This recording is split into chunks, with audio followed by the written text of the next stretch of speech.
El hombre dorado, por Philip K. Dick. ¿Siempre hace este calor?, preguntó el vendedor. Se dirigió a todo el mundo en general, tanto a los clientes sentados a la barra como a los que ocupaban los desvencijados reservados, alineados junto a la pared. Era un hombre obeso, de edad madura, sonrisa bonachona, traje gris arrugado, camisa blanca manchada de sudor, pajarita y sombrero panamá. Solo en verano, contestó la camarera. Nadie se movió. Los adolescentes sentados en uno de los reservados, un chico y una chica, se miraban a los ojos fijamente. Dos obreros con las mangas subidas que dejaban al descubierto sus brazos morenos y peludos tomaban sopa de alubias y panecillos. Un granjero enjuto, curtido por la intemperie. Un ejecutivo de edad avanzada, vestido con un traje de sarga azul, chaleco y reloj de bolsillo. Un taxista moreno de cara ratonil que bebía café. Una mujer cansada que había entrado para descansar los pies y dejar en el suelo sus bultos. El vendedor sacó un paquete de cigarrillos, paseó la mirada con curiosidad por el sucio café, encendió un cigarrillo, apoyó los brazos en la barra y dijo al hombre sentado a su lado: ¿Cómo se llama esta ciudad? Walnut Creek, gruñó el hombre. El vendedor se dedicó a su Coca-Cola durante un rato, el cigarrillo sostenido entre sus rechonchos dedos blancos. Luego introdujo la mano en la chaqueta y sacó una carrera de piel. Se entretuvo unos minutos en examinar con aire pensativo tarjetas y papeles, fragmentos de notas, resguardos de billetes, más papeles manchados, hasta que por fin encontró una fotografía. Le dedicó una sonrisa y rió por lo bajo. Échele un vistazo, dijo al hombre sentado a su lado. El hombre continuó leyendo el periódico. Ánimo, échele un vistazo. Dio un codazo al hombre y empujó la fotografía hacia él. ¿Qué le parece? El hombre molesto dirigió una breve mirada a la foto. Mostraba a una mujer desnuda de cintura para arriba. Tendría unos 35 años, la cabeza vuelta, cuerpo blanco y flácido. 8 tetas. ¿Había visto alguna vez una cosa semejante? Rió el vendedor moviendo sus ojillos enrojecidos. Dibujó una sonrisa lasciva y dio otro codazo al hombre. Sí. El hombre irritado reanudó la lectura del periódico. El vendedor reparó en que el granjero estaba mirando la foto. Se la tendió con gesto ampuloso. ¿Qué le parece, abuelo? Buen material, ¿eh? El granjero examinó la fotografía con aire solemne. Le dio la vuelta, estudió el arrugado dorso, echó un segundo vistazo a la imagen y la tiró hacia el vendedor. La foto cayó al suelo cara arriba, después de dar 2 vueltas. El vendedor la cogió y la sacudió. La devolvió a su cartera con cuidado, casi con ternura. Los ojos de la camarera centellearon cuando la vio de reojo. Una preciosidad, observó el vendedor guiñando un ojo. ¿No cree? La camarera se encogió de hombros en señal de indiferencia. No sé. Vi muchas en los alrededores de Denver. Una auténtica colonia. Allí la tomaron, en el campamento de la ACD de Denver. ¿Queda alguno vivo?, preguntó el granjero. El vendedor lanzó una ronca carcajada. ¿Bromea? Hizo un breve ademán con la mano. Ya no. Ahora todo el mundo escuchaba. Hasta los estudiantes universitarios habían soltado las manos y estaban erguidos en sus asientos, los ojos abiertos de par en par. Vi un ejemplar curioso cerca de San Diego, dijo el granjero. El año pasado, no recuerdo cuándo. Tenía alas de murciélago, piel sin plumas, piel y alas huesudas. El taxista con cara de ratón intervino. Eso no es nada. Había uno de 2 cabezas en Detroit, lo vi en una exhibición. ¿Estaba vivo?, preguntó la camarera. No, ya le habían aplicado la eutanasia. Vimos muchas cintas en clase de sociología, dijo el estudiante. El tipo alado del sur, el de cabeza gigante que encontraron en Alemania, uno horrible con una especie de antenas, como los insectos. Y los peores de todos, declaró el ejecutivo, eran aquellos ingleses, los que se ocultaban en las minas de carbón y que no descubrieron hasta el año pasado. Sacudió la cabeza. 40 años en las minas, reproduciéndose y evolucionando. Casi un centenar. Supervivientes de un grupo que se refugió bajo tierra durante la guerra. Han descubierto un nuevo grupo en Suecia, informó la camarera. Estaba leyendo el artículo. Dicen que controlan las mentes a distancia. Solo un par. La ACD ya está allí. Es una variante del tipo neozelandés, dijo uno de los obreros. Leen la mente. Leer y controlar son dos cosas diferentes, señaló el ejecutivo. Cuando oigo noticias como esta, me alegro de que exista la ACD. Había una variedad que descubrieron justo antes de la guerra, dijo el granjero, en Siberia. Tenía la capacidad de controlar objetos, capacidad psicoquinética. La ACD soviética la exterminó de inmediato. Nadie se acuerda ya de eso. Yo sí, dijo el ejecutivo. Era un crío en aquella época. Me acuerdo porque fue el primer DB del que oí hablar. Mi padre me llamó a la sala de estar y nos lo contó a todos los hermanos y hermanas. Aún estábamos construyendo la casa. Eso sucedió cuando la ACD examinaba a todo el mundo y le hacía una marca en el brazo. Alzó su delgada y nudosa muñeca. Me marcaron hace 60 años. Ahora solo se hace el examen de nacimiento, dijo la camarera. Se estremeció. Descubrieron uno en San Francisco este mes. El primero en un año. Pensaban que ya habían sido radicados en esta zona. Han ido disminuyendo, recordó el taxista. San Francisco no sufrió muchos bombardeos. No tantos como otros lugares, como Detroit, por ejemplo. Aún localizan entre 10 y 15 por año en Detroit, se apresuró a decir el universitario. Todos se concentran en aquella zona. Todavía quedan muchas bolsas. La gente sigue entrando en ellas a pesar de las señales robot. ¿Cómo era el que encontraron en San Francisco? Preguntó el vendedor. La camarera hizo un vago ademán. Del tipo habitual, sin dedos en los pies, encorvado, grandes ojos. El tipo nocturno, dijo el vendedor. Su madre lo había escondido. Dicen que tenía 3 años. Consiguió que un médico le ayudara a engañar a la ACD, un viejo amigo de la familia. El vendedor se había terminado la Coca-Cola. Jugueteaba con sus cigarrillos y escuchaba el murmullo de la conversación que había iniciado. El estudiante universitario estaba inclinado hacia su chica y la impresionaba con sus amplios conocimientos. El granjero enjuto y el ejecutivo se habían sentado juntos y recordaban los viejos tiempos, los últimos años de la guerra antes del primer plan de reconstrucción decenal. El taxista y los dos obreros intercambiaban relatos inverosímiles de sus propias experiencias. El vendedor entabló entonces conversación con la camarera. Creo que ese de San Francisco ha causado una gran conmoción, dijo con aire pensativo. ¿Pensar que ha ocurrido tan cerca? Sí, murmuró la camarera. Este lado de la bahía no sufrió muchos bombardeos, prosiguió el vendedor. No se ha encontrado ninguno por aquí. No. La camarera se apartó con brusquedad. En esta zona nunca. Recogió los platos sucios del mostrador y se encaminó hacia la parte trasera. ¿Nunca? Preguntó el vendedor sorprendido. ¿Nunca ha habido bebés en este lado de la bahía? No, ninguno. La mujer desapareció en la parte trasera donde el cocinero se erguía junto a sus fogones. Llevaba un delantal blanco y tenía las muñecas tatuadas. La camarera hablaba con voz demasiado alta, demasiado áspera y tensa. El granjero cayó de repente y levantó la vista. El silencio cayó como un telón.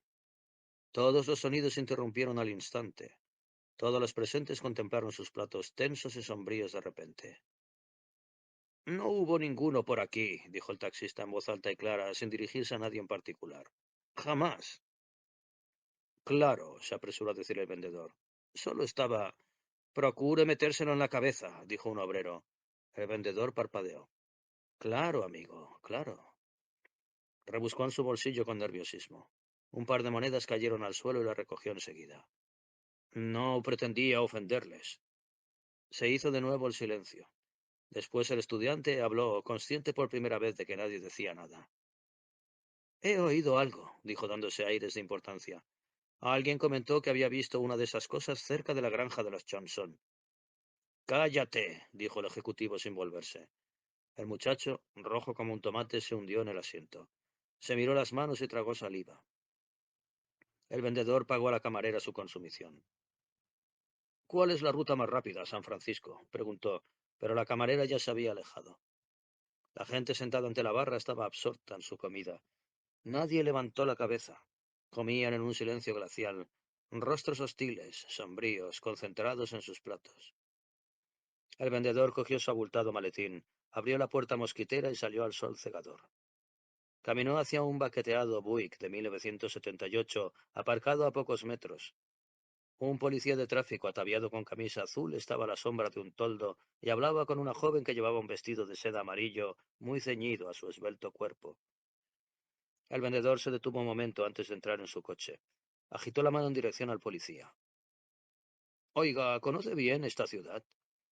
El policía contempló el traje gris arrugado del vendedor, la pajarita, la camisa manchada de sudor, la matrícula de otro estado. ¿Qué quiere?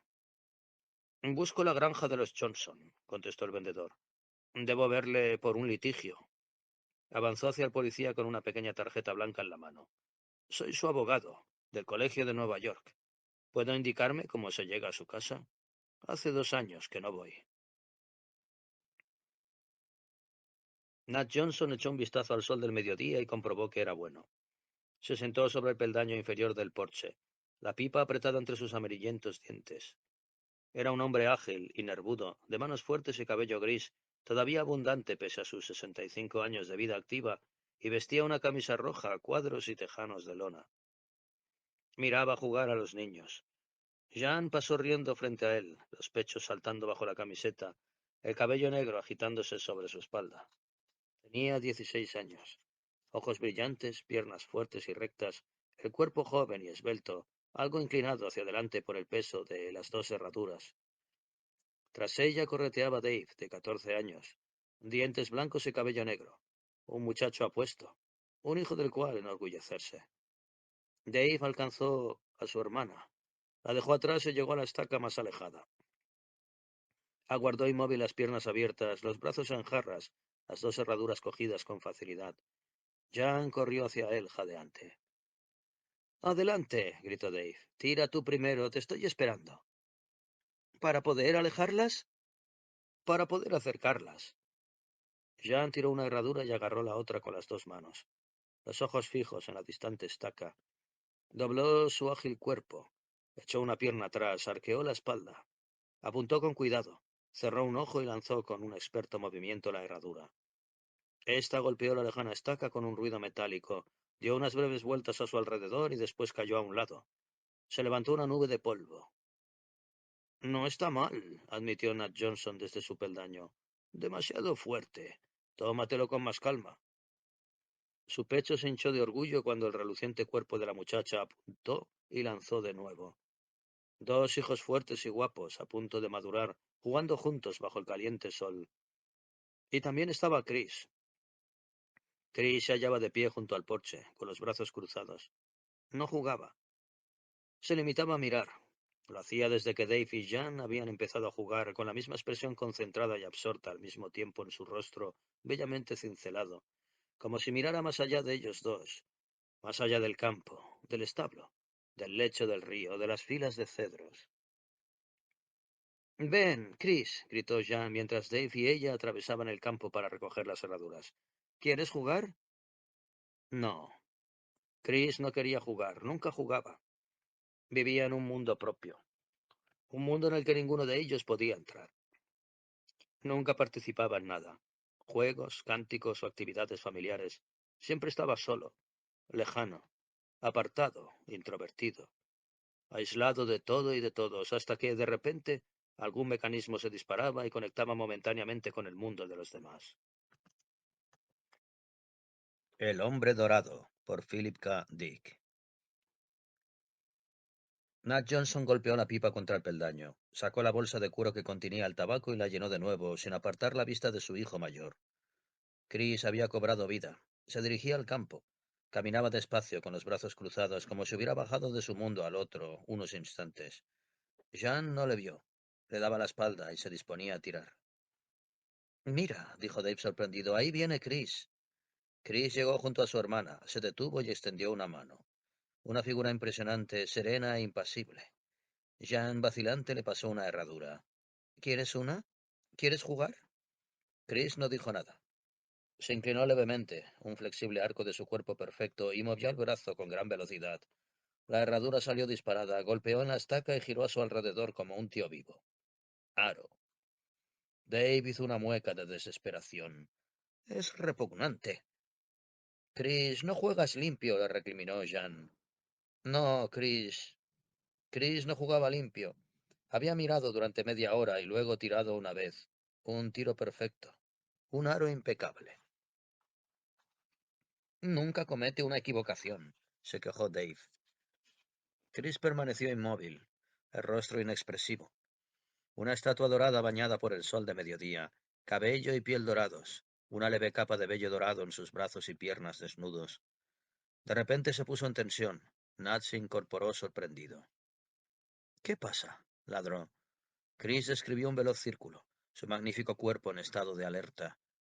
Chris, exclamó Jean. ¿Qué? Chris se lanzó hacia adelante, atravesó el campo, saltó la valla, entró en el establo y salió por el otro lado como un rayo de energía liberado. Su veloz figura pareció rozar la hierba seca cuando bajó al reseco lecho del río entre los cedros. Un breve destello dorado y desapareció. Sin el menor ruido, sin hacer ni un movimiento, se había fundido con el paisaje. ¿Qué ha pasado esta vez? Preguntó Jean preocupada. Se acercó a su padre y se refugió en la sombra. El sudor brillaba sobre su cuello y el labio superior. La camiseta estaba empapada. ¿Qué ha visto? Perseguía algo, dijo Dave. Nat gruñó. Tal vez. No hay forma de saberlo. Será mejor decirle a mamá que no prepare comida para él. Es probable que no vuelva. Nat se sintió abrumado de ira e impotencia. No, no regresaría, ni para cenar ni tampoco al día siguiente, o el otro. Solo Dios sabía por cuánto tiempo desaparecería, o dónde, o por qué. Solo en algún lugar ignoto. Si lo creyera útil, nos enviaría en su busca, empezó Nat. Pero no. Cayó. Un coche se acercaba a la granja por la carretera de tierra. Un polvoriento y destartalado Buick. Al volante iba un hombre regordete, de cara colorada, vestido con un traje gris que le saludó alegremente cuando el coche se detuvo y el motor quedó en silencio. Buenas tardes, dijo el hombre cuando salió del coche. Saludó con el sombrero. Era de edad madura, aspecto afable, y sudaba por todos sus poros cuando se aproximó al porche. Tal vez puedan ayudarme. ¿Qué desea? Preguntó Nat Johnson con aspereza. Estaba asustado. Echó un vistazo con el rabillo del ojo al lecho del río y rezó en silencio. Dios, con tal de que se mantuviera alejado. La respiración de Jean era agitada. Estaba aterrorizada. El rostro de Dave no revelaba la menor expresión, pero había palidecido por completo. ¿Quién es usted? Me llamo Baines, George Baines. El hombre extendió la mano, pero Johnson no hizo caso. Quizá haya oído hablar de mí. Soy el propietario de la Pacific Development Corporation. Construimos aquellas casitas a prueba de bomba en las afueras de la ciudad, aquellas redondas que se ven al venir desde Lafayette por la autopista principal. ¿Qué quiere? Johnson tuvo que hacer un gran esfuerzo para que no le temblaran las manos. Nunca había oído hablar de ese hombre, pero se había fijado en las casas. Era imposible no hacerlo. Un gigantesco hormigueo de feas cajas de píldoras esparcidas a ambos lados de la autopista. Baines parecía el tipo de persona capaz de perpetrar aquella barbaridad. ¿Qué podía querer de ellos? He comprado algunas tierras por aquí, explicó Baines. Había sacado un fajo de papeles. Pero soy incapaz de encontrarlas. Sonrió. Sé que están a este lado de la carretera estatal. Según el funcionario de la oficina de registros del condado, a un par de kilómetros de aquella colina, a este lado. Pero lo mío no es descifrar planos. Aquí no es, dijo Dave. Solo hay granjas, no hay nada en venta. Es que se trata de una granja, hijo, respondió Baines con afabilidad. La compré para mí y mi mujer, con el propósito de establecernos aquí. Arrugó la nariz. No piensen mal, no he venido a especular. Es solo para mí. Una vieja granja, 10 hectáreas, una bomba de agua y unos cuantos robles. Déjeme ver la escritura. Johnson se apoderó del fajo de papeles y mientras Baines parpadeaba atónito, los hojeó rápidamente. Su expresión se endureció. Le devolvió los papeles. ¿Qué está tramando? Esta escritura es una parcela que se halla a 75 kilómetros de distancia. ¿75 kilómetros? Exclamó Baines estupefacto. ¿Está bromeando? El funcionario me dijo. Johnson se puso en pie y dominó con su estatura al gordo. Estaba en plena forma física y sus sospechas aumentaban a cada segundo. Y una mierda. Suba a su coche y lárguese de aquí. No sé lo que pretende o para qué ha venido, pero quiero que salga de mi propiedad. Algo centelleó en el enorme puño de Johnson. Un tubo de metal que brillaba ominosamente bajo el sol de mediodía. Baines lo vio y tragó saliva. No era mi propósito molestarle, señor, retrocedió nervioso. Son ustedes muy susceptibles. Cálmese, ¿quiere? Johnson no dijo nada. Apretó con más fuerza el tubo y esperó a que el gordo se marchara.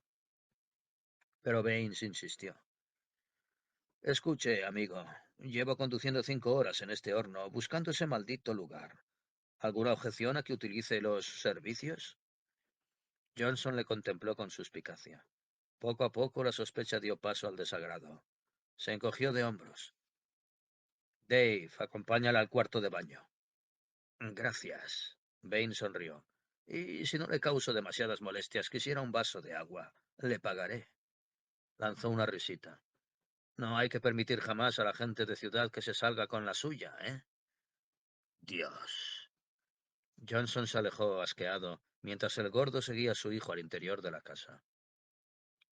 Papá, susurró Jean. En cuanto Baines entró, corrió hacia el porche, los ojos desorbitados de miedo. Papá, ¿crees que...? Johnson la rodeó con el brazo. Tranquila, pronto se irá.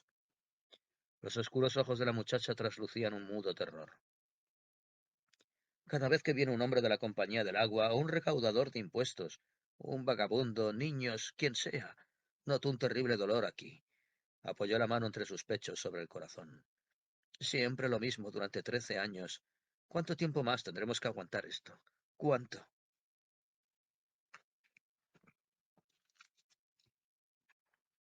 El hombre llamado Baines salió del cuarto de baño con cara de alivio.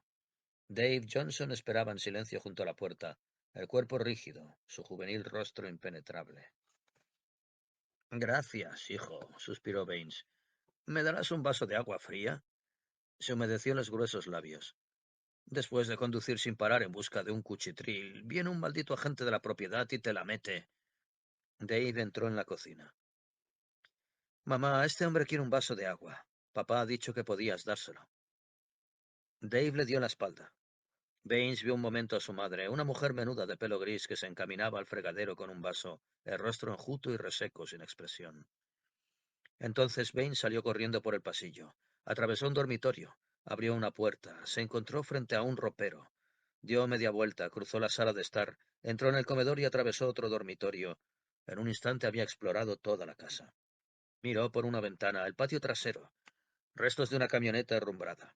La entrada a un refugio subterráneo a prueba de bombas, latas, gallinas picoteando, un perro dormido bajo un cobertizo, un par de viejos neumáticos. Encontró una puerta que daba acceso al exterior. La abrió sin hacer ruido y salió. No vio a nadie. El establo, una vieja estructura de madera, cedros al otro lado, un riachuelo. Lo que en otros tiempos había sido un retrete. Baines rodeó la casa con cautela. Le quedaban unos 30 segundos. Había dejado cerrada la puerta del cuarto de baño. El chico pensaría que había vuelto allí. Baines escrutó el interior de la casa por una ventana. Un ropero grande, lleno de prendas antiguas, cajas y pilas de revistas. Volvió sobre sus pasos. Llegó a la esquina de la casa y se dispuso a doblarla. La forma de Nat Johnson se cernió sobre él, bloqueándole el paso. Muy bien, Baines, usted lo ha querido. Se produjo un fogonazo rosa. Su brillo eclipsó la luz del sol. Baines saltó hacia atrás y se llevó la mano al bolsillo de la chaqueta. El extremo del rayo le alcanzó y estuvo a punto de caer. El escudo de la chaqueta absorbió la energía y la descargó, pero la fuerza del impacto provocó que sus dientes castañetearan. Por un momento se agitó como una marioneta. Un manto de oscuridad le rodeó. Notó que la trama del escudo adquiría un tono blanquecino a medida que absorbía la energía y luchaba por controlarla. Sacó su tubo, y Johnson no tenía escudo. Está detenido, masculló Baines. Tire el tubo y levante las manos. Llame a su familia. Movió el tubo. Vamos, Johnson, dese prisa. El tubo vibró y resbaló entre los dedos de Johnson. Aún sigue vivo. El horror se reflejó en su cara. Usted debe de ser. Dave y Jan aparecieron. Papá. Acercaos, ordenó Baines. ¿Dónde está vuestra madre? Dave sacudió la cabeza aturdido. Dentro. Traedla aquí. Usted es de la ACD, susurró Nat Johnson. Baines no contestó. Estaba haciendo algo con su cuello, tiraba de la flácida piel. El alambre de un micrófono brilló cuando lo extrajo de un pliegue entre dos papadas y lo introdujo en el bolsillo. Se oyó el ruido de unos motores procedentes de la carretera, nítidos ronroneos que pronto aumentaron de volumen. Dos lágrimas de metal negro se acercaron y aparcaron junto a la casa. Salieron numerosos hombres con el uniforme verde grisáceo de la Policía Civil Gubernativa. Puntos negros descendían del cielo, nubes de feas moscas que oscurecían el sol a medida que vomitaban hombres y aparatos. Los hombres fueron bajando con lentitud. No está, dijo Baines al primer hombre que llegó. Ha huido. Informa a Wisdom en el laboratorio. Hemos bloqueado la zona, señor. Baines se volvió hacia Nat Johnson, que estaba inmóvil, en un aturdido silencio, sin comprender nada, flanqueado por sus hijos. ¿Cómo ha sabido que veníamos? Preguntó Baines. No lo sé, murmuró Johnson. Simplemente lo ha sabido. ¿Telepatía? No lo sé. Baines se encogió de hombros. Pronto lo averiguaremos. La zona está cercada, no puede pasar, haga lo que haga, a menos que sea capaz de desmaterializarse. ¿Qué harán con él cuando... si lo atrapan? Preguntó Jean con voz hueca. Someterlo a estudio. ¿Para matarlo después? Eso depende de lo que diga el laboratorio. Si pudieran proporcionarme más información, tal vez podría adelantarles algo. No podemos decirle nada, no sabemos nada más. La voz de la muchacha se tiñó de desesperación. No habla. Baines dio un brinco. ¿Cómo? No habla, nunca ha hablado con nosotros, jamás. ¿Cuántos años tiene? 18. Incomunicación. Baines estaba sudando. ¿En 18 años no ha establecido ningún lazo semántico con ustedes?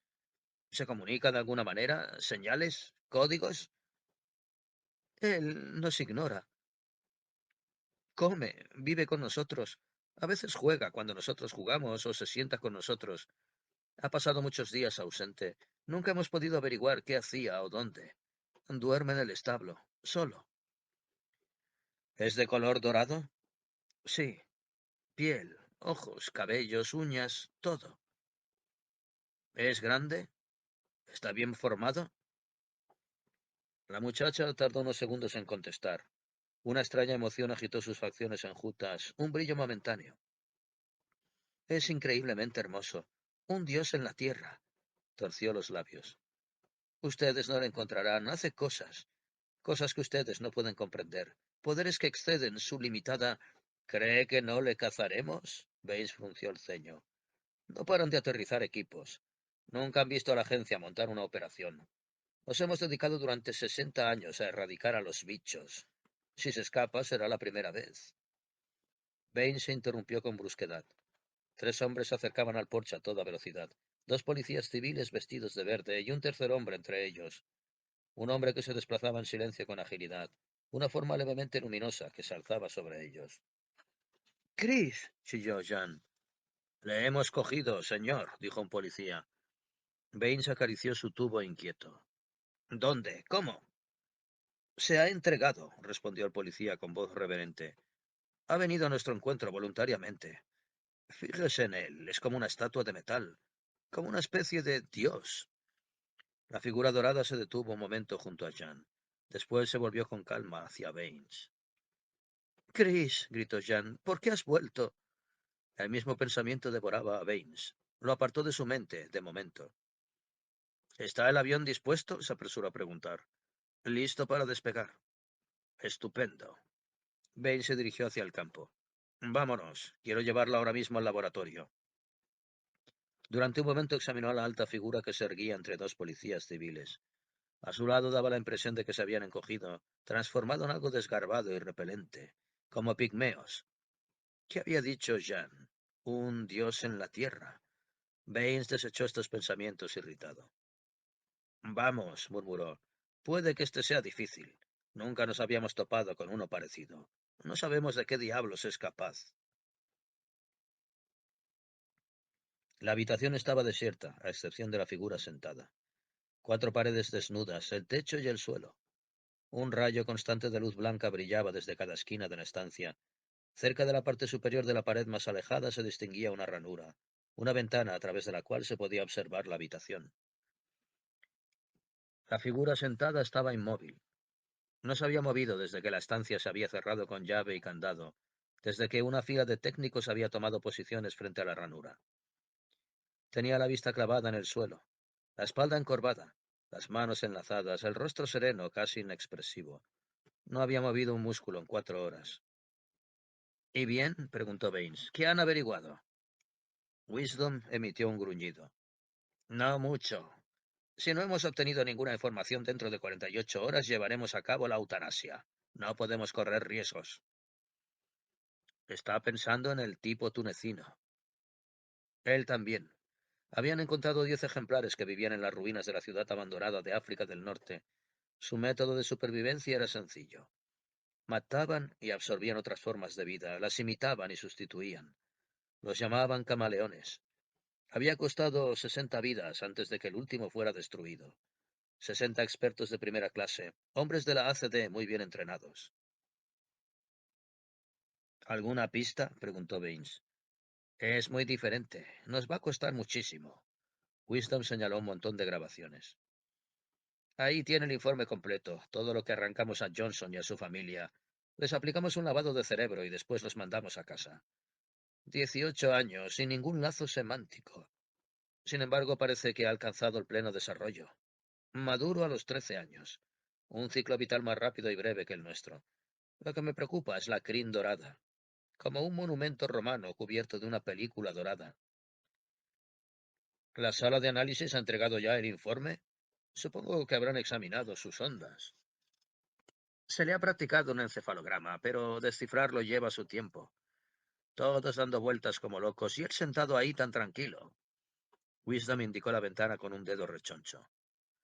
Le cazamos con mucha facilidad. No creo que posea grandes capacidades, pero me gustaría saber cuáles antes de aplicarle la eutanasia. Quizá deberíamos mantenerlo con vida hasta averiguarlo. Eutanasia dentro de 48 horas, insistió Wisdom. Tanto si lo sabemos como si no. Me pone la piel de gallina. Wisdom, un individuo pelirrojo de rostro bovino, pecho voluminoso y ojos astutos hundidos en la cara, siguió masticando su puro con nerviosismo. Ed Wisdom era el director de una rama norteamericana de la ACD. En ese preciso momento estaba preocupado. Sus diminutos ojos vagaban de un sitio a otro, como destellos grises de alarma en su abultado y brutal rostro. ¿Cree que lo ha encontrado? Preguntó Baines. Siempre lo pienso, replicó Wisdom. He de pensarlo. Quiero decir, sé lo que quiere decir. Wisdom paseaba sin respiro entre las mesas, técnicos sentados en sus bancos, aparatos y ordenadores, grabadoras que zumbaban, circuitos de investigación. Esta cosa ha vivido 18 años con su familia y no le entienden. No saben lo que es. Saben lo que hace, pero ignoran cómo. ¿Qué hace? Sabe cosas. ¿Qué clase de cosas? Wisdom cogió su tubo energético y lo tiró sobre la mesa. Tenga. ¿Qué? Tenga. Wisdom hizo una señal y la abertura de la pared se ensanchó unos centímetros. Dispárele. Baines parpadeó. Usted ha dicho 48 horas. Wisdom blasfemó, cogió el tubo, apuntó a la figura sentada por la ventana y apretó el gatillo. Un cegador destello rosa, una nube de energía brotó en el centro de la habitación, centelleó y se transformó en cenizas oscuras. ¡Santo Dios! Exclamó Baines. Usted. Se interrumpió. La figura ya no estaba sentada. Cuando Wismond disparó, se había movido con pasmosa celeridad hacia un rincón de la cámara. Ahora volvía lentamente a su sitio, el rostro inexpresivo, aún absorto en sus pensamientos. La quinta vez, dijo Wisdom mientras guardaba el tubo. La última Jameson y yo disparamos al unísono. Fallamos. Sabía exactamente dónde impactarían los rayos y cuándo. Baines y Wisdom intercambiaron una mirada. Los dos estaban pensando lo mismo. Aunque lea las mentes, no puede saber dónde van a impactar, dijo Baines. ¿Cuándo? Tal vez, pero no dónde. ¿Dijo en voz alta dónde iba a disparar? No, respondió Wisdom. Disparé muy rápido, al azar. Frunció el ceño. Al azar. Tendremos que realizar pruebas sobre esto. Hizo un ademán en dirección a un grupo de técnicos. Llamen a un equipo de construcción ahora mismo. Cogió papel y lápiz y empezó a trazar bocetos. Mientras la construcción avanzaba, Bain se reunió con su prometida en el vestíbulo que había fuera del laboratorio, la gran sala central del edificio de la ACD. ¿Cómo ha ido? Anita Ferris era alta y rubia, de ojos azules y figura curvilínea, cuidadosamente desarrollada. Una mujer cercana a la treintena, atractiva y de aspecto competente. Llevaba un vestido de tejido metálico y una capa con una banda roja y negra en la solapa, el emblema de la clase A. Anita era la directora de la agencia semántica, una coordinadora gubernamental de alto nivel. ¿Algo interesante esta vez? Mucho. Baines la guió hacia el rincón apenas iluminado del bar. Sonaba música ambiental, una veloz sucesión de armonías creadas matemáticamente. Formas apenas entrevistas se movían con eficiencia de mesa en mesa, camareros robots silenciosos y expertos. Mientras Anita bebía su Tom Collins, Baines hizo un resumen de lo que habían descubierto. ¿Qué posibilidades existen de que haya establecido un cono de desviación? Preguntó Anita lentamente. Una variedad manipulaba su entorno por medio de un esfuerzo mental directo. Ninguna herramienta, directo de la mente a la materia. ¿Psicoquinéticos? Baines tambaleaba sin descanso sobre la mesa. Lo dudo. Esa cosa posee la capacidad de predecir, pero no de controlar. No puede detener los rayos, pero sí apartarse de ellos. ¿Salta entre las moléculas? A Baines no le gustó el chiste. Esto es muy serio. Nos hemos encargado de esas cosas durante 60 años, más tiempo del que suman nuestras edades. Se han descubierto 87 tipos de desviaciones, auténticos mutantes capaces de reproducirse, no meros fenómenos de feria. Este es el 88. Cada vez hemos podido dar buena cuenta de ellos, pero este... ¿Por qué estáis tan preocupados por este en concreto? En primer lugar, tiene 18 años, lo cual resulta increíble. Su familia ha conseguido mantenerlo oculto todo este tiempo. Aquellas mujeres de Denver eran mayores, aquellas que estaban en un campamento de gobierno. Algún pez gordo acariciaba la idea de permitir que se reprodujeran para algún uso industrial. Retrasamos la eutanasia durante años. Sin embargo, Chris Johnson ha permanecido vivo fuera de nuestro control. Esas cosas de Denver estaban sometidas a una vigilancia constante. Tal vez sea inofensivo. Siempre dais por sentado que un bebé supone una amenaza. Hasta podría ser beneficioso. Alguien pensaba que aquellas mujeres podían resultar útiles. Tal vez esta cosa posee alguna cualidad que mejore la raza. ¿Qué raza? La raza humana no, desde luego. Es la vieja historia de la operación fue un éxito, pero el paciente murió. Si permitimos que un mutante nos eche una mano, no seremos nosotros quienes heredaremos la Tierra, sino los mutantes. Los mutantes sobrevivirán. No pienses ni por un momento que después de tenerlos encerrados bajo triple llave van a trabajar para nosotros. Si en verdad son superiores al Homo sapiens, ganarán en cualquier competición. Para sobrevivir hemos de neutralizarlos desde el primer momento. En otras palabras, conoceremos al Homo superior cuando aparezca, por definición. Será aquel que no podamos eliminar. Más o menos, suponiendo que aparezca un Homo superior. Tal vez se trate de un simple Homo peculiar, un Homo mejorado. El neandertal tal vez pensaba que el cromañón era un simple ejemplar mejorado con una capacidad algo más avanzada de manipular símbolos y dar forma pedernal. A juzgar por tu descripción, esta cosa es algo más radical que una simple mejora. Esta cosa posee la capacidad de predecir. Hasta el momento ha logrado seguir con vida. Ha sido capaz de sortear situaciones mucho mejor de lo que tú o yo haríamos. ¿Cuánto tiempo crees que lograríamos sobrevivir en esa cámara acribillada a radios energéticos? En cierto sentido, posee la capacidad de supervivencia definitiva. Sí, siempre actúa con la misma precisión. Un altavoz cobró vida. Baines, se le necesita en el laboratorio. Salga del bar inmediatamente y venga enseguida. Baines se puso en pie. Ven conmigo. Tal vez te interese ver lo que Wisdom ha montado.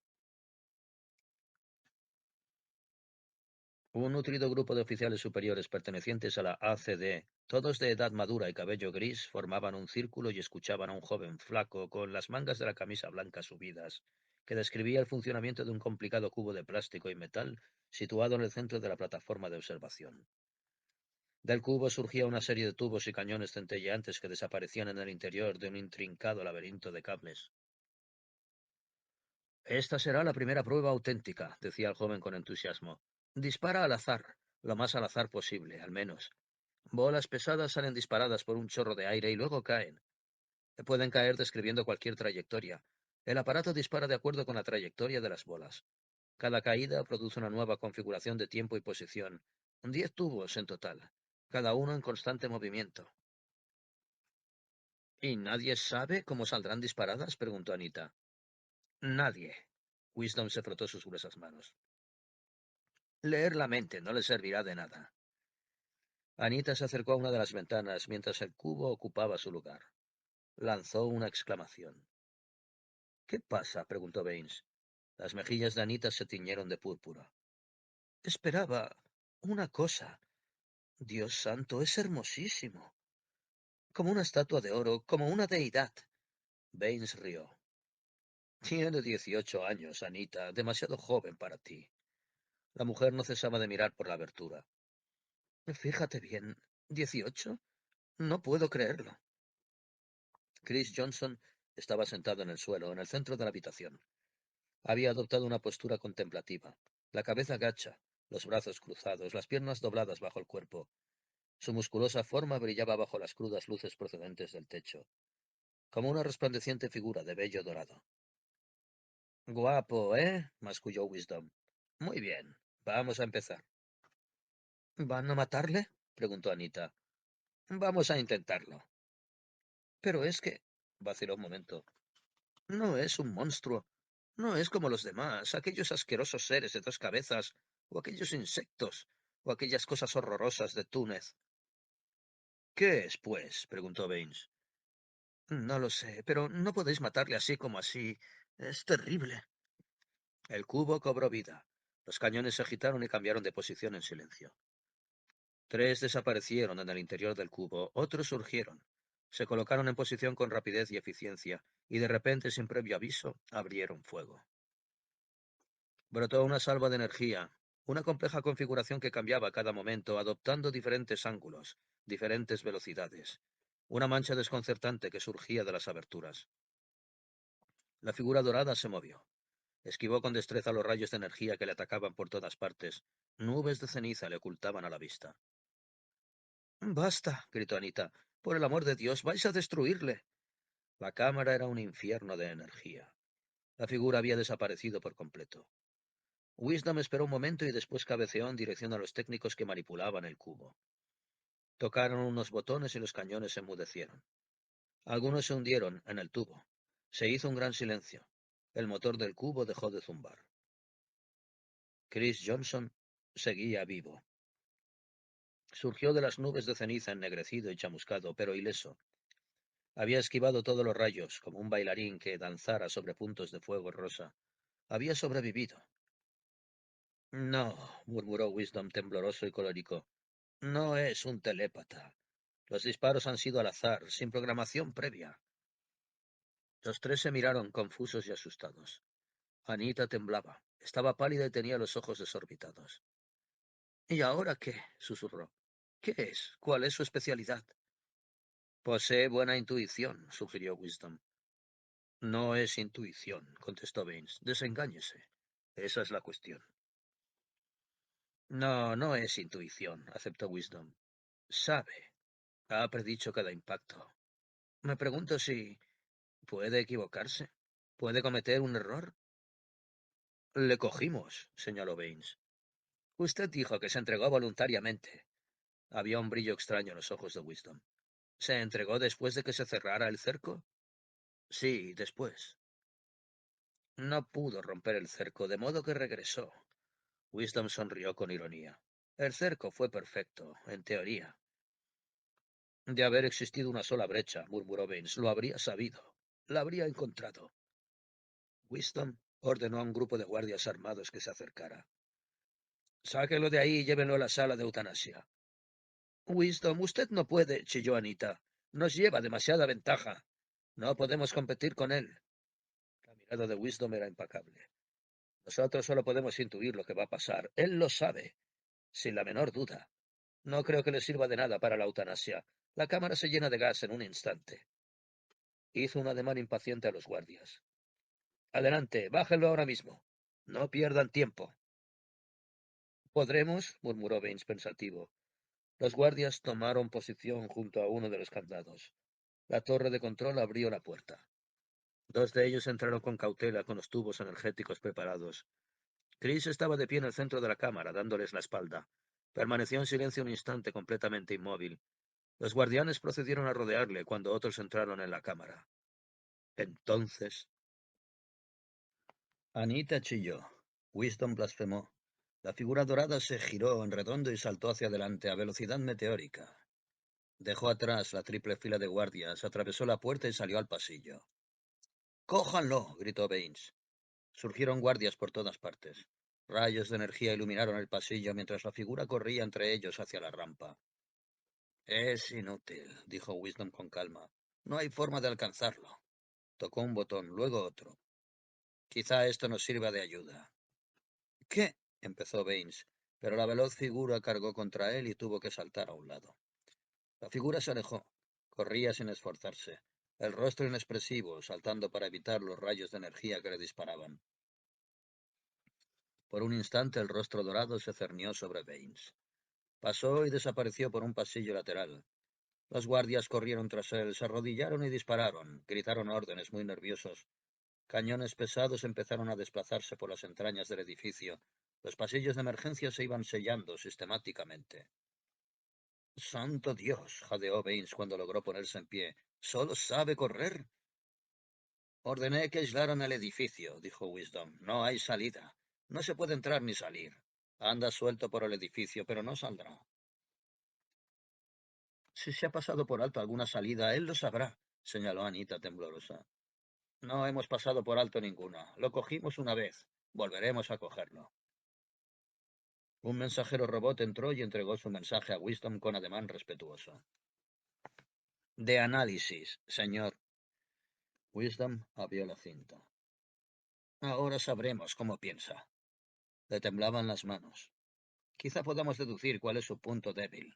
Es posible que piense más deprisa que nosotros, pero eso no significa que sea invulnerable. Solo anticipa el futuro, pero no puede transformarlo. Si solo le espera la muerte, sus habilidades no le servirán. Wisdom calló. Al cabo de un momento pasó la cinta a Baines. Voy al bar, dijo Wisdom, y tomaré un buen trago. Había palidecido. Solo confío en que esa no sea la raza del futuro. ¿Cuál es el resultado del análisis? Preguntó Anita impaciente, mirando por encima del hombro de Baines. ¿Cómo piensa? No piensa.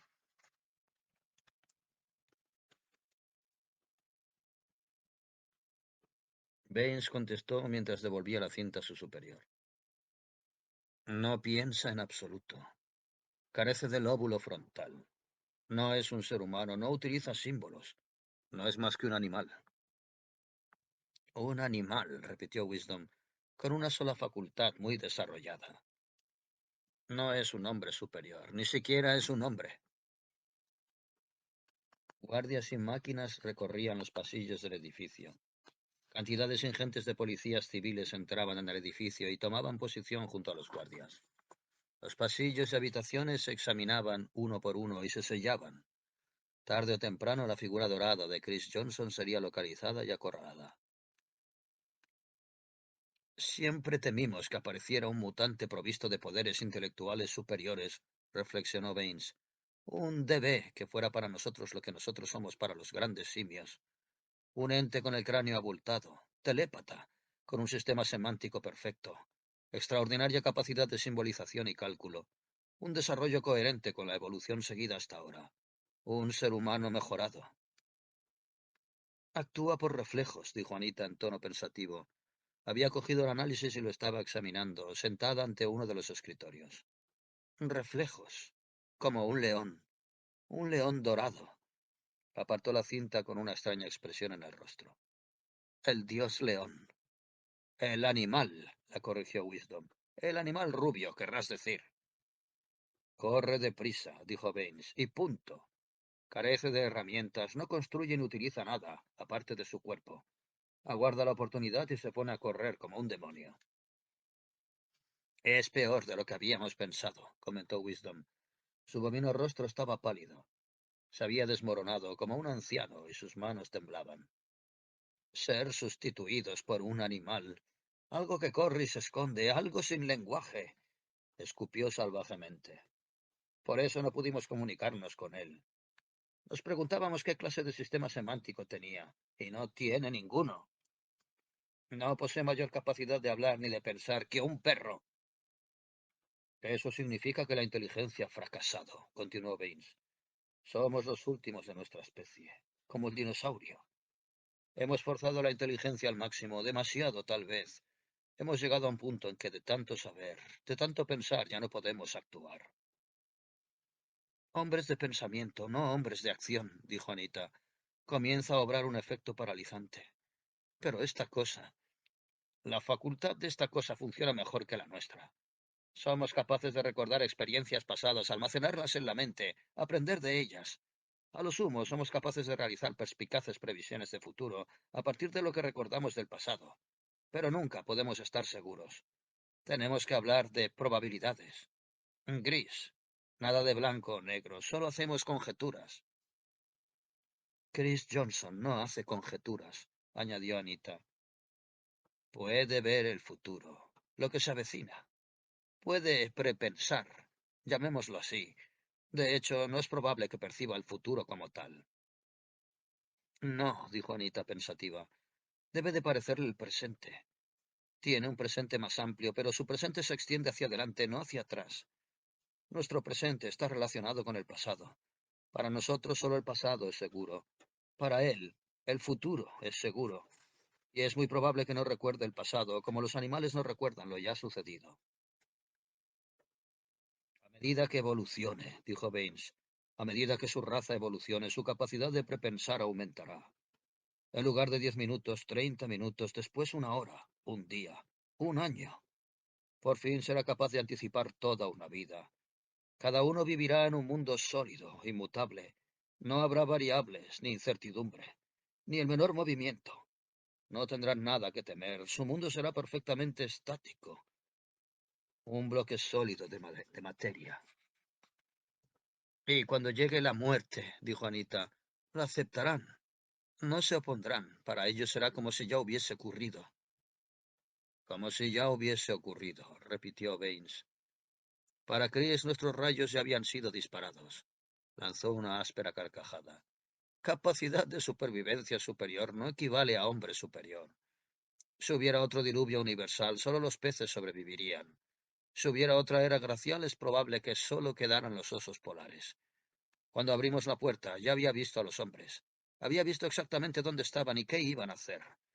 Una facultad impecable, pero no un desarrollo mental. Un sentido puramente físico. Pero si todas las salidas están vigiladas, repitió Wisdom, verá que no puede escapar. Ya se entregó una vez, volverá a hacerlo. Negó con la cabeza. Un animal, sin lenguaje, sin herramientas. Con su nuevo sentido no necesita nada más, observó Baines. Consultó su reloj. Ya son más de las 2. ¿Está sellado todo el edificio? No puede marcharse, afirmó Wisdom. Tendrá que quedarse aquí toda la noche o hasta que cacemos a ese bastardo. Me refería a ella. Baines señaló a Anita. Ha de estar de vuelta en semántica a las 7 de la mañana. Wisdom se encogió de hombros. No está bajo mi control. Si quiere marcharse, que lo haga. Me quedaré, decidió Anita. Quiero estar aquí cuando le destruyan. Dormiré aquí. Vaciló. Wisdom, ¿no hay otra solución? Si solo es un animal, no podríamos. ¿Un zoo? La voz de Wisdom alcanzó una intensidad histérica. ¿Encerrarlo en un zoológico? No, mierda, hay que matarlo.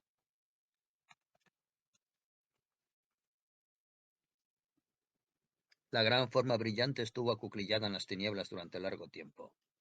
Estaba en un almacén, rodeado de cajas por todas partes, apiladas en filas perfectamente ordenadas, contadas y marcadas, silencioso y desierto. Pero al cabo de pocos instantes un grupo de personas entraría y registraría la habitación. Lo había visto. Los había visto invadiendo el almacén con toda claridad. Hombres armados con tubos energéticos de rostros sombríos y un brillo de muerte en los ojos. La visión era una de tantas, una entre la multitud de escenas perfectamente definidas, tangenciales a la suya propia, y cada una iba unida a una multitud de escenas interrelacionadas que por fin se difuminaban y desaparecían. Una vaguedad progresiva, cada secuencia menos definida, pero la escena inmediata, la más próxima, era claramente visible. Veía de manera diáfana a los hombres armados, por lo tanto era necesario salir del almacén antes de que aparecieran. La figura dorada se levantó con parsimonia y caminó hacia la puerta. El pasillo estaba vacío. Ya se veía fuera, en el pasadizo de metal y luces indirectas. Abrió la puerta de par en par y salió. Al otro extremo del pasillo había un ascensor. Se dirigió a él y entró. Al cabo de 5 minutos, un grupo de guardias acudirían corriendo y asaltarían el ascensor. En ese momento ya lo habría abandonado y enviado a la planta baja. Apretó un botón y subió al piso siguiente. Salió a un pasillo desierto. No se veía a nadie, lo cual no le sorprendió. Nada podía sorprenderle. Ese factor no existía para él. La posición de las cosas, las relaciones espaciales de la materia en el futuro inmediato, eran tan ciertas para él como su propio cuerpo. Lo único incierto era aquello que ya había dejado de ser. De una forma vaga y confusa, se había preguntado en ocasiones a dónde iban a parar las cosas cuando las dejaba atrás. Llegó ante un pequeño armario de suministros. Ya lo habían registrado. Tardaría media hora en volver a abrirlo. Tenía tiempo hasta entonces, lo había visto. Y después podría haber otra zona más alejada. Estaba en constante movimiento, se adentraba en regiones que no había visto nunca. Un incesante despliegue de vistas y escenas, de paisajes petrificados, se extendía ante él. Todos los objetos estaban inmóviles, como piezas de un inmenso ajedrez a través del cual se desplazaba, los brazos cruzados, el rostro sereno. Un observador indiferente que veía con tanta claridad los objetos que aguardaban en su futuro como los que tenía a los pies. En ese momento, acuclillado en el pequeño armario, vio una multitud de escenas increíblemente variadas que se sucederían a lo largo de la siguiente media hora. Esa media hora estaba dividida en una serie muy compleja de configuraciones diferentes. Había llegado a una región crítica. Iba a moverse por mundos de gran complejidad. Se concentró en una escena que tendría lugar al cabo de 10 minutos.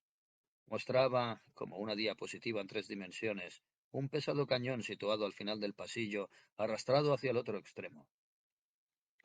Los hombres avanzaban con cautela de puerta en puerta, registrando cada habitación una vez más. A final de la media hora llegarían al armario. Una escena mostraba que lo registraban. En ese momento ya se habría ido, por supuesto. No estaba en aquella escena, había pasado a otra.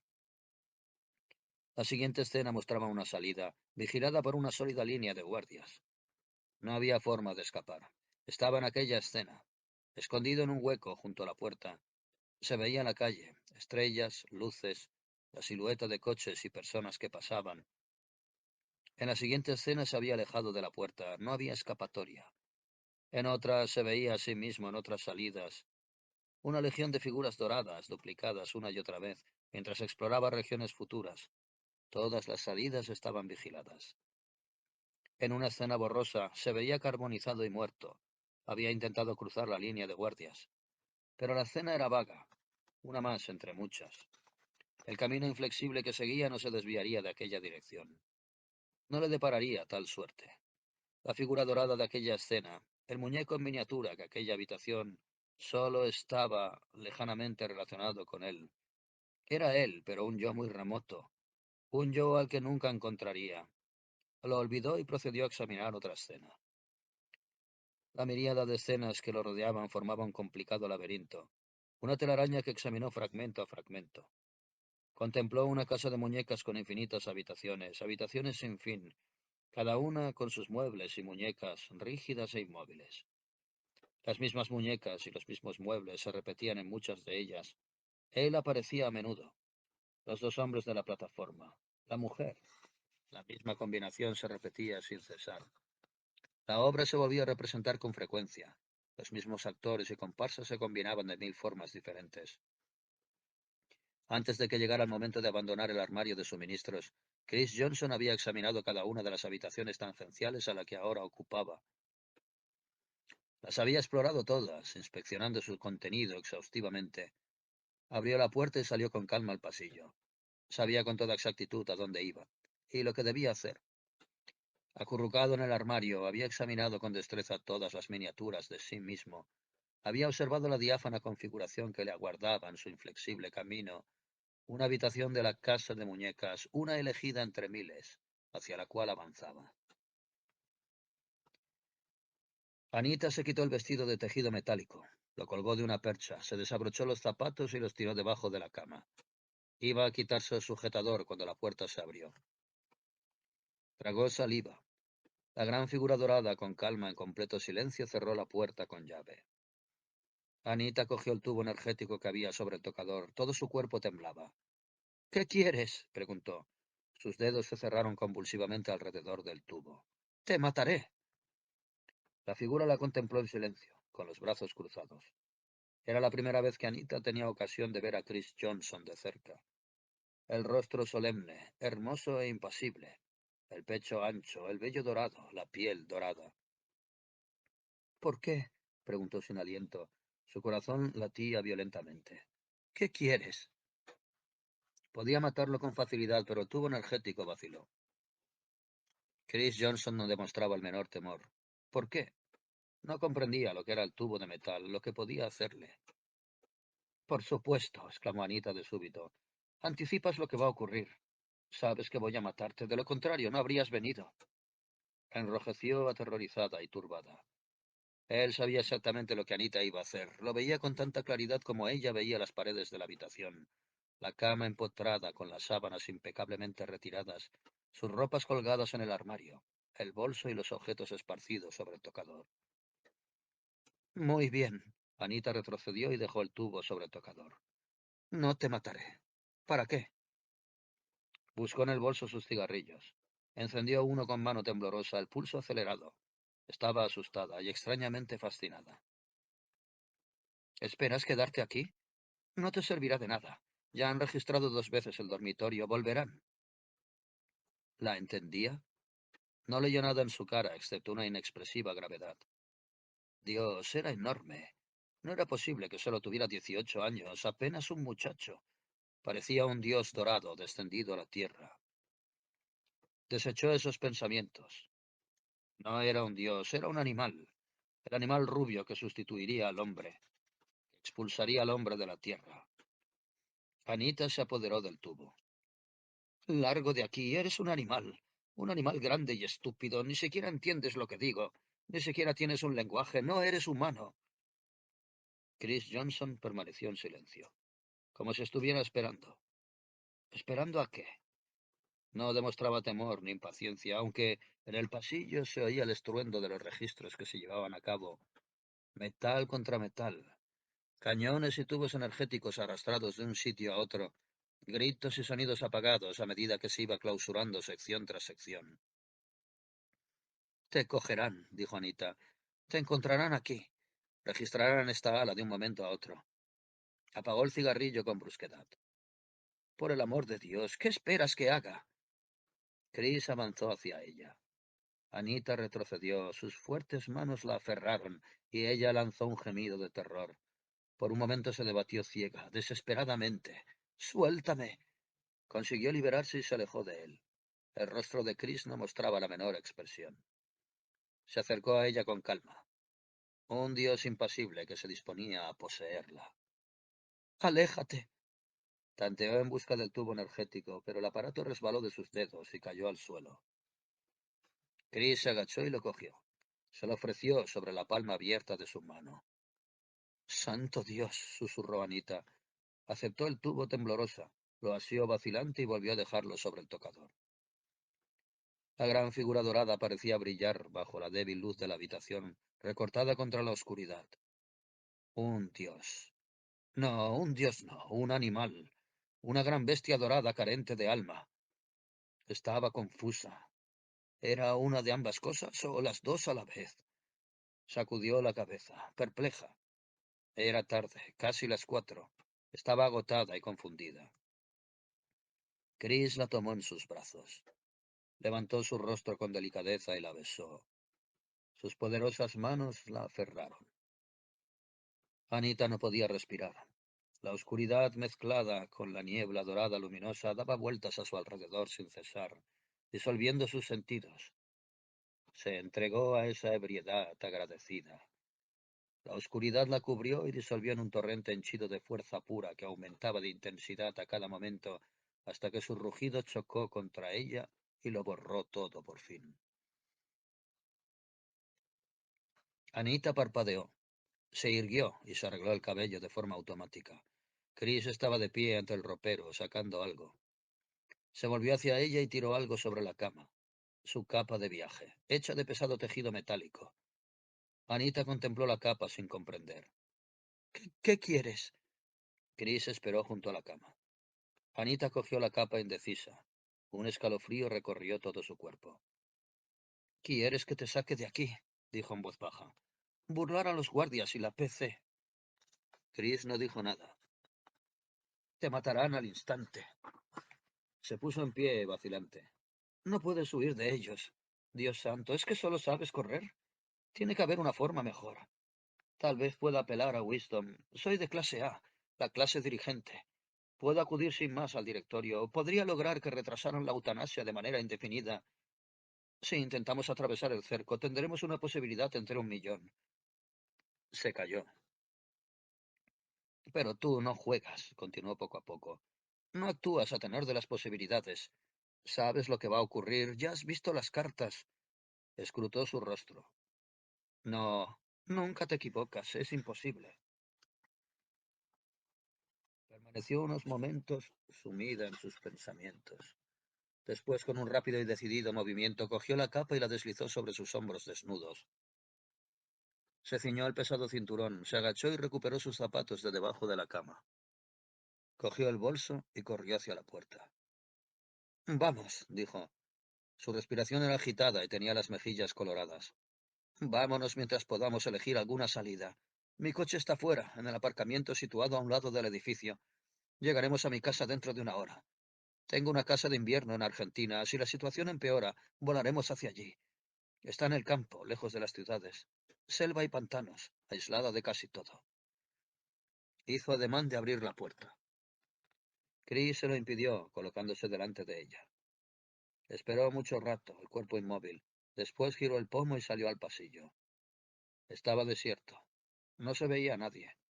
Anita divisó la espalda de un guardia a lo lejos. Si hubieran salido un segundo antes. Chris avanzó por el pasillo. Anita corrió tras él. El hombre dorado se movía con agilidad, sin esfuerzo aparente. A la mujer le costaba seguirle. Daba la impresión de que sabía exactamente a dónde iba. A la derecha, por un pasillo lateral, un pasadizo de suministros. Entraron en un montacargas, ascendieron y se detuvieron con brusquedad. Chris volvió a esperar. Luego abrió la puerta y salió del ascensor. Anita le siguió, nerviosa. Oyó ruidos, cañones y hombres, muy cerca. Se encontraban cerca de una salida. Una doble fila de guardias la bloqueaba. 20 hombres, una sólida muralla y un macizo cañón robot en el centro. Los hombres estaban alerta, los rostros tensos y preocupados. Apretaban con fuerza sus fusiles. Un oficial de la policía civil estaba al mando. Nunca lograremos pasar, gimió Anita. No podremos dar ni 10 pasos. Retrocedió. Nos... Chris la cogió del brazo y avanzó con calma. Un terror ciego se apoderó de Anita. Trató de librarse del hombre, pero sus dedos eran de acero. No pudo soltarse. En silencio, con fuerza irresistible, el ser dorado la arrastró junto a él hacia la doble hilera de guardias. ¡Allí está! Los fusiles apuntaron. Los hombres entraron en acción. La boca del cañón giró en redondo. ¡Disparad! Anita estaba paralizada. Se apoyó contra el poderoso cuerpo que la arrastraba inflexible. Las líneas de guardia se acercaron más, una auténtica muralla de fusiles. Anita se esforzó por controlar su terror. Estuvo a punto de caer. Chris la sostuvo sin esfuerzo. Ella arañó, se debatió, luchó por soltarse. No disparen, gritó. Los fusiles se movieron indecisos. ¿Quién es esa? Los guardias intentaban tomar posiciones para disparar sin alcanzarla a ella. ¿Quién le acompaña? Un guardia vio la banda que adornaba su manga roja y negra. Clase directiva, máximo nivel. Es una clase A. Los guardias retrocedieron confusos. Apártese, señorita. Anita recuperó la voz. No disparen. Está bajo mi custodia. ¿Me entienden? Voy a llevármelo. La muralla de guardias reculó con nerviosismo. Nadie puede pasar. El director Wisdom ha dado orden de... No estoy sometida a la autoridad de Wisdom. Consiguió dotar a su voz de cierta aspereza. Despejen el camino. Voy a conducirlo a la agencia de semántica. Por un momento no sucedió nada. Ni la menor reacción. Después, poco a poco, indeciso, un guardia se apartó. Chris se movió como una bala entre los confusos guardias. Aprovechando la brecha, atravesó la puerta y salió a la calle. Ráfagas de energía destellaban tras él. Los guardias lo persiguieron como un solo hombre, lanzando gritos. Todos se olvidaron de Anita. Los guardias del cañón invadieron la oscuridad de la calle. Coches patrulla cobraron vida. Anita estaba confusa, aturdida, apoyada contra la pared y trataba de recuperar el aliento. Se había ido. La había dejado. Dios santo, ¿qué había hecho? Agitó la cabeza perpleja y sepultó la cara entre las manos. La había hipnotizado. Había perdido la voluntad, el sentido común, la razón. El animal, la gran bestia dorada, la había engañado. Se había aprovechado de ella y ahora se había ido, se había fundido con la noche. Amargas lágrimas resbalaron sobre sus puños apretados. Se frotó los ojos en vano. Siguieron manando. Se ha ido, dijo Baines. Nunca lo cazaremos, ya estará a 1 millón de kilómetros de aquí. Anita estaba derrumbada en un rincón, con el rostro vuelto hacia la pared, un pequeño guiñapo roto y retorcido. Wisdom paseaba arriba y abajo. ¿A dónde habrá ido? ¿Dónde se esconderá? Nadie lo ocultará. Todo el mundo conoce la ley sobre los DBs. Ha vivido en el bosque casi toda su vida. Cazará, como siempre ha hecho. Se preguntaban qué hacía solo. Cazaba y dormía bajo los árboles. Baines lanzó una áspera carcajada. Y la primera mujer con la que se tropiece estará encantada de esconderlo, al igual que ella, indicó a Anita con el pulgar. De modo que ese color dorado, esa crin, esa apariencia de Dios, tenía un propósito. No eran un mero adorno. Wisdom torció sus gruesos labios. No posee una sola facultad, sino dos. Una es nueva, el último grito en materia de supervivencia. La otra es tan antigua como la vida. Dejó de pasear y contempló la figura derrumbada en un rincón. Plumaje. Plumas brillantes para las aves y los cisnes, crestas para los gallos, escamas brillantes para los peces, pieles y melenas centelleantes para los animales. Un animal no es necesariamente bestial. Los leones no son bestiales, ni los tigres, ni ninguno de los grandes felinos. Son cualquier cosa menos bestiales. Nunca tendrá que preocuparse, dijo Baines. Saldrá adelante, mientras existan mujeres humanas que se ocupen de él. Y como puede ver el futuro, ya sabe que resulta sexualmente irresistible a las mujeres humanas. Le cogeremos, masculló Wisdom. He conseguido que el gobierno declare el estado de emergencia. La policía civil y militar se pondrá en su busca. Ejércitos de hombres, todo un planeta de expertos, los equipos y la maquinaria más avanzados. Le atraparemos tarde o temprano. Cuando llegue ese momento, dará igual, dijo Baines. Apoyó la mano sobre el hombro de Anita y lo palmeó con ironía. Tendrás compañía, cariño. No serás la única. Eres la primera de una larga.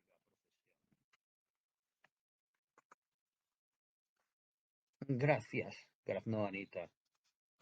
El método de supervivencia más antiguo y el más nuevo, combinados para conformar un animal perfectamente adaptado. ¿Cómo diablos vamos a detenerle?